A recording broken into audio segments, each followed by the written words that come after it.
Petot. Let's go. Ngayong araw na to may pupuntahan tayo na napakagandang viewing waterfalls na pinagpapaliguan dito sa Kalaraya.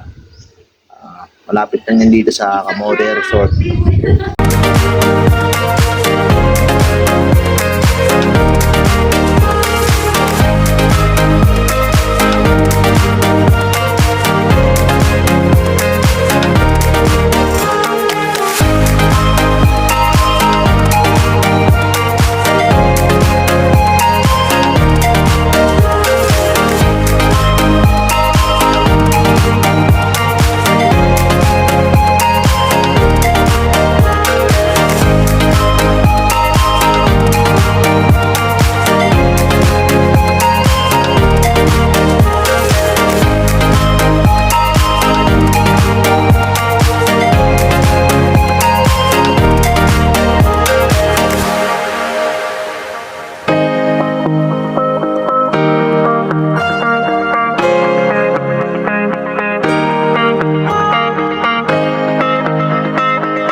Yun, nandito na pala tayo sa Barangay Tibatib. Dito lang yung viewing na may waterfalls. Pinagliliguan ng taong bayan dito. At yan ang pangalan ng viewing dito, Abinte. Tapos pala meron din cottage dito kung magtatagal kayo. Yan pala yung ano nila, yung entrance. 35 taga dito, kapag purista 50 dito. Yan, nagbayad na pala yung aming stop na pinakamaganda sa Kalaraya. Yun. Tapos to na.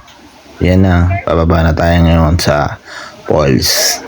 Ganda dito. Sobrang ganda. Yan. Check muna yung viewing.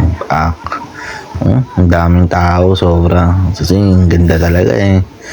Panalo. 100%. Ang ganda. Yan. Tapos tinignan mo na yung ano. Yung viewing, ang ganda. Tignan mo naman, napakaganda. Solid yan.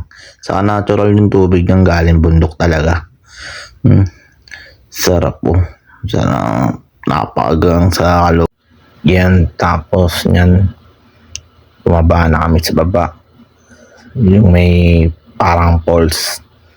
Napakaganda kasi. Sariwa yung hangin. Maganda yung tubig. Tapos meron pa makikita mga viewing. Talagang solid na view. Ito na ngayon, bumababa na ako sa hagdanan. Yung view talaga. Talagang mabisa. Kita mo talaga yung kagandahan ng kalikasan dito. Tignan mo.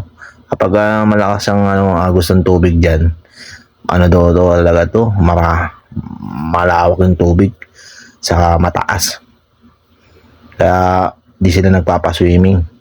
Kaya maganda rin dito, pwede kayo mag-picnic dyan ng mga kaibigan, pamilya, saka magdadala lang kayo dito ng sarili niyong basurahan.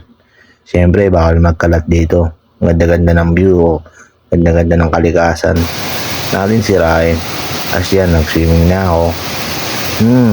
Talagang dinamandam ako yung tubig. Kasi sarap sa pakiramdam eh. Kahit sulit yung layo, 20 minutes. Mula dito hanggang Camote Resort. Yun. Mama na rin pala yan yung kaibigan ko. Yung taga-video sa atin. Yan. Tara dito. Para maramdaman natin ng viewing. Kahit malayo yung biniyahin natin, tol. Talagang sarap talaga. Solid. Pintuan pa kami dyan. Doon na may mga ngiti namin dyan. Sarap sa pakiramdam. Siya pala si Mario yung kasama. Yan. Tapos sinubukan ko na pala itong pwede ka tumalan dito eh. Yan Kaling ko talaga.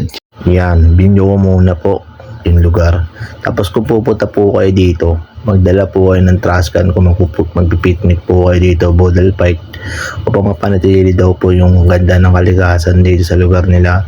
At papasalamat po pala ako sa Panginoon at saka sa aming boss. Hindi ko naman po mabiblog to kundi dahil sa kanya. Salamat po sa iyo, boss.